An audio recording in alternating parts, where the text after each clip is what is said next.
अस्सलाम वालेकुम। आज हम स्टार्ट करेंगे chapter 48 subcutaneous and cutaneous mycosis.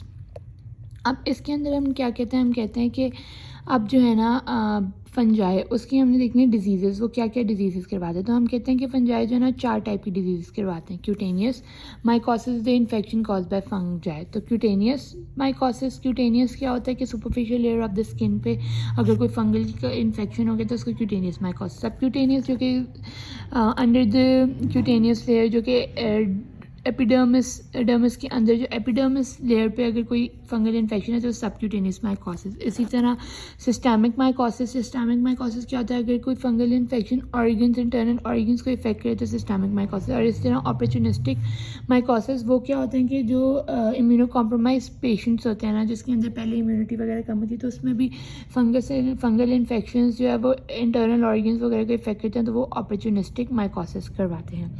अब हमारे पास ये हम देख लेते हैं। तो इसमें क्यूटेनियस माइकोसिस में हमारे पास दो तरह के आते हैं, डर्मोफाइटोसिस और टीनिया वेजिकोलर। ठीक है, डर्मोफाइटोसिस को हम खाली टीनिया या खाली रिंगवॉर्म भी कहते हैं। ये इसकी रिप्रेजेंटेशन की वजह से कहते हैं, हम बाद में देखेंगे। तो ये किधर होते हैं cutaneous mycosis, dead layer of the skin की एपिडर्मिस पे, हेयर या नेल्स वगैरह पे ना, स्किन पर, हेयर पे या नेल पे एपिडर्मिस मेन जो है वो क्यूटेनियस माइकोसिस होता है। इसमें हम सिर्फ दो ही डिस्कस करेंगे। और सबक्यूटेनियस माइकोसिस जो कि सबक्यूटेनियस लेयर पे होता है, तो उसके अंदर स्पोरोट्राइकोसिस और माइसीटोमा वगैरह आ जाते हैं। अब हम देखते हैं डर्मोफाइटोसिस पढ़ते हैं। डर्मोफाइटोसिस क्या होता है कि डर्मोफाइटोसिस जो है ना वो इन्फेक्शन होता है जो कि डिफरेंट फंजाई के की वजह से हो सकता है।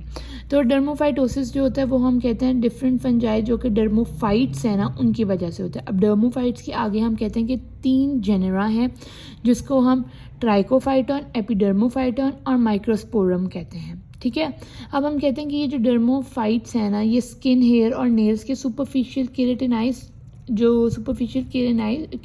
स्ट्रक्चर होते हैं ना, जो कि सुपरफिशियली होते हैं स्किन पे, और केराटिन भी उसके ऊपर होते हैं, तो उसमें स्किन, हेयर और नेल्स आते हैं। इनके इन्फेक्शन करवाते हैं जो डर्मोफाइट्स होते हैं, जो 3 जेनेरा हैं। ठीक है, डीपर टिश्यू के इन्फेक्शन ये नहीं करवाते। अब हम कहते हैं जो डर्मोफाइट्स हैं सारे मोल्ड्स हैं। मोल्ड्स में हमने क्या कहा था कि इसके अंदर क्या होगा, हाइफी होगा, हाइफी सेप्टेट, एसेप्टेट दोनों जो है, और मैट्स वगैरह। ये डायमोर्फिक नहीं है, ये अपना स्ट्रक्चर चेंज नहीं करते। अब इनका स्प्रेड कैसे होता है, पर्सन टू पर्सन हो जाता है। ये जो 2 स्पीशीज़ है ना, ट्राइकोफाइटॉन और एपिडर्मोफाइटॉन, वो पर्सन टू पर्सन कॉन्टैक्ट करती है, direct contact from person to person. लेकिन जो माइक्रोस्पोरम है ना वो फ्रॉम एनिमल टू पर्सन भी हो सकता है, कि अगर कोई डॉग, कैट वगैरह, तो उससे भी माइक्रोस्पोरम, उससे भी फंगल इन्फेक्शन हो सकते हैं। अब हम देखते हैं कि जो ट्राइकोफाइटॉन है ना वो आगे और 3 में कन्वर्ट होता है, रूब्रम,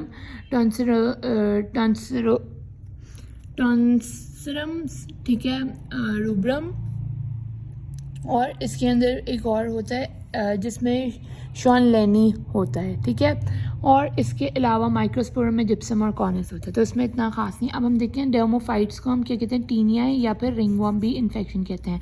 ये क्या होता है, वार्म ह्यूमिड कंडीशंस में होता है, एरियाज ऑफ द बॉडी, जो बॉडी की एरियाज होते हैं जिसमें वार्म होते हैं, ह्यूमिड होती हैं, उनमें होते हैं ये इन्फेक्शन, डर्मोफाइट्स, टीनिया या रिंगवॉर्म। अब ये आगे से क्लासिफाइड होते हैं और 4 में। टीनिया कैपिटिस जो हेड या स्कैल्प या हेयर इन्फेक्शन वगैरह करवा देता है, फंगल इन्फेक्शन। टीनिया कॉर्पोरिस जो कि बॉडी पे करवाता है। टीनिया क्रूरिस जो कि ग्रॉइन वगैरह में करवाता है। और टीनिया पेडिस जो कि फुट में करवाता है। ठीक है, और टीनिया उंगियम जो कि नेल्स पे करवाता है, जिसको हम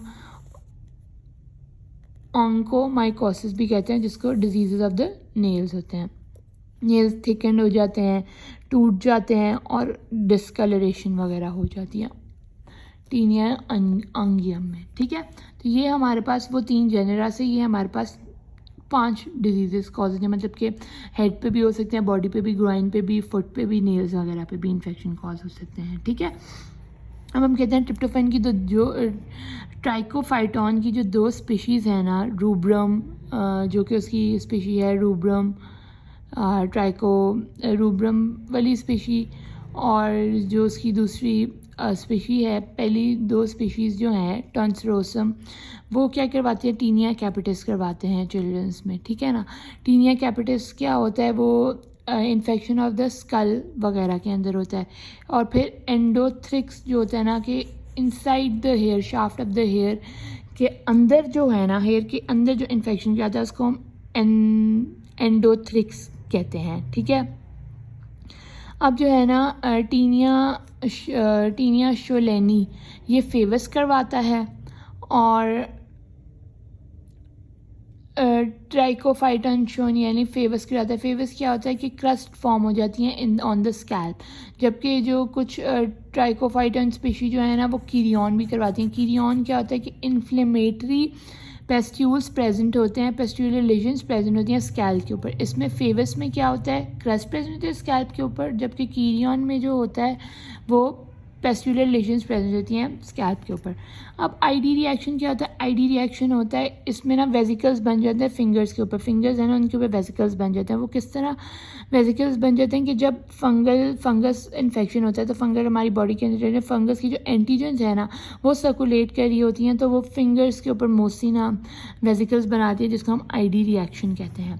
अब इसको हम लैब डायग्नोसिस इसका हमने करना होना तो हम किस तरह कर सकते हैं, हम इसकी स्क्रैपिंग्स ऑफ द स्किन या नेल्स को 10% पोटेशियम हाइड्रोक्साइड में एक ग्लास स्लाइड पर रख कर देख सकते हैं कि उसके अंदर हाइफी वगैरह नज़र आ रहा है कि नहीं नज़र आ रहा।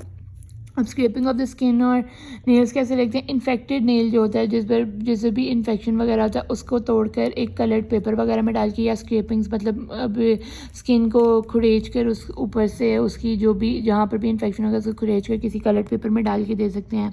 ठीक है, या फिर हेयर को लेकर आप जो है वो किसी पेपर में रैप करके लैब में भिजवा दो, तो ये इसकी लेकर फिर उसमें जो है माइक्रोस्कोपी होती है। माइक्रोस्कोपी में क्या करना होता है कि 10% KOH के अंदर उसको स्लाइड पर रख करना, 10% KOH उसके ऊपर डालनी होता है, फिर उसके अंदर माइक्रोस्कोप देखना होता है कि हाइफी है कि नहीं है।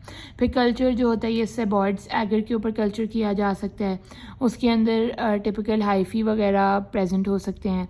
फिर इसमें वुड लैम्प्स के थ्रू जो होता है उसके अंदर क्या होता है कि उसमें रख करना फ्लोरेसेंस लाइट या फिर UV लाइट के थ्रू जो है हम इसकी डायग्नोसिस कर सकते हैं। और इसके ट्रीटमेंट के अंदर कुछ वो आ जाती हैं एंटी फंगल क्रीम्स वगैरह। अब जो टीनिया वेजिकुलर है ना उसमें ये किससे होता है, इसकी स्पीशीज जो मेलासीजिया फरफर है, मेलासीजिया फरफर, ये फरफर आंची मेलासीजिया फरफर है। तो टीनिया वेजिकुलर में क्या होता है कि हाइपोपिगमेंटेशन हो जाती है, टैंड एरिया स्किन में, गर्मी में जो टैंड एरिया होता है ना, डार्क एरिया होता है उसके ऊपर हाइपोपिगमेंटेशन हो जाती है, लाइट कलर लाइट वाइटिश से अपीयरेंस होना शुरू हो जाती है। तो ये भी एक फंगल इन्फेक्शन है। मेनली इसकी जो है उसमें इचिंग हो जाती है, स्केलिंग हो जाती है, लेकिन इसके एसिम्प्टोमेटिक है, इसके अंदर कोई वैसे हमें पेन वगैरह कुछ भी नहीं होती, और ये ह्यूमिड हॉट इन्वायरमेंट में हो जाए। अब इसकी जो लैब डायग्नोसिस देखेंगे तो उसमें बर्डिंग यीस्ट प्रेजेंट हो, बर्डिंग यीस्ट मतलब एसेक्सुअली भी और सेक्सुअली हाइफी वगैरह भी प्रेजेंट हो सकते हैं। ठीक है, और डायग्नोसिस हम उसका यही कर सकते हैं, उसकी जो स्क्रैपिंग्स वगैरह है उसको KOH के मिक्सचर्स में डाल के देखते हैं। कल्चर वगैरह इसमें नहीं करते, इसको माइक्रोस्कोपी कर सकते हैं। और ट्रीटमेंट जो है उसमें मिकोनाजोल्स वगैरह दे सकते हैं, और ओरल एंटीफंगल ड्रग्स भी दे सकते हैं, जैसे फ्लूकोनाजोल वगैरह, इट्रोकोनाजोल वगैरह भी दे सकते हैं। जबकि हमारे पास एक टीनिया नाइग्रा है। टीनिया नाइग्रा में होता है कि ब्राउन कलर पैचेस जो हैं, केराटिनाइज्ड लेयर ऑफ स्किन पर ब्राउन कलर पैचेस फॉर्म हो सकते हैं, जो कि मेलानिन पिगमेंट की वजह से होते हैं, जो कि हाइफी में पहले उस वजह से। और कॉजेटिव ऑर्गेनिज्म इनका है क्लेडोस्पोरियम वर्निकी। ठीक है, अब ये जो है ना ये है हमारे पास रिंगवर्म इन्फेक्शंस जो है ना वो इस तरह, मतलब कि जो डर्मोफाइटोसिस है, रिंगवर्म इन्फेक्शन वो इस तरह होते हैं कि साइड पे एक रिंग बन जाता है इन्फ्लेमेटरी प्रोराइटिक वेजिकल्स का, और अंदर से जो हीलिंग सेंटर होता है उसमें कुछ भी नहीं होता। अब जो है सबक्यूटेनियस माइकोसिस उसमें 3 होती है, स्पोरोट्राइकोसिस, क्रोमोमाइकोसिस और माइसीटोमा। अब जो है ना स्पोरोट्राइकोसिस ये सबसे इंपॉर्टेंट और मेन है। ये किस वजह से होती है, ये स्पोरोथ्रिक्स शेंकी की वजह से होती है। और स्पोरोट्राइकोसिस में सब होता क्या है कि ये जो हमारे पास रोजेज़ है ना उनकी जो थॉर्न्स वगैरह होते हैं ना उस पर ये फंजाई मोस्ट इंपॉर्टेंटली प्रेजेंट होती है। फंगस जो स्पोरोथ्रिक्स शेंकाई होती है, जो कि डायमॉर्फिक फंगाई अपना शेप वगैरह स्ट्रक्चर चेंज करती है, तो वही रोज़ के थॉर्न्स के ऊपर प्रेजेंट होती है। तो ये ज़्यादा गार्डनर्स डिजीज़ भी कहते हैं, क्योंकि गार्डनर्स ही होते हैं ना जो कि रोजेज़ वगैरह को तोड़ते वगैरह हैं, तो उनमें भी ये प्रेजेंट होती हैं। इसमें क्या होता है कि इसमें हमारे पास लोकल, मतलब जिस जगह पर हम, अगर हमारे पास रोज़ का थॉर्न अगर किसी फिंगर पे लग गया तो लोकल पैस्ट्यूल्स बनना शुरू हो जाते हैं उस जगह पर, लोकली पैस्ट्यूल्स बनना शुरू हो जाते हैं, या फिर अल्सर बन जाते हैं विद नोड्यूल्स, मोटे मोटे अल्सर्स वगैरह बनना शुरू हो जाते हैं उस जगह पे लोकली। और वो लिम्फेटिक ड्रेनेज को भी, जो ड्रेनिंग लिम्फेटिक होती है ना उधर फिंगर्स वगैरह की या फिर आर्म वगैरह की, उनको भी इन्फेक्ट करते हैं। अब जो इम्यूनो कॉम्प्रोमाइज पेशेंट होते हैं, पीपल होते हैं, जैसे कि HIV वगैरह के, उसमें तो बहुत ज़्यादा होती है ना, वाइड स्प्रेड होती है स्पाइरोट्रोकोसिस वगैरह, और ये वही है कि गार्डनर्स वगैरह में होती है, और जो कि प्रोन टू रोज़ के थॉर्न की वजह से मोस्ट कॉमनली ये होती है। और इसको माइक्रोस्कोपी में अगर देखें तो इसमें सिगार शेप बडिंग ही प्रेजेंट होती है, ठीक है ना, सिगार शेप बडिंग उसमें प्रेजेंट होती है। जिस तरह ये देखें, ये स्पोरोट्राइकोसिस है, जिस तरह ये, इस तरह ही ना ये लेजन्स, पैस्ट्यूल्स वगैरह बन रही हैं, अल्सर्स वगैरह, इसी तरह ये फिंगर्स पे भी हो सकती हैं, ये आर्म वगैरह पे गार्डनर की हो सकती हैं। अब जो क्रोमाइकोसिस है ना, वो भी फॉन्शियाए, फाइलाफोरा, क्लैडोस्पोरियम, इन स्पीशीज़ वगैरह की वजह से हो सकता है।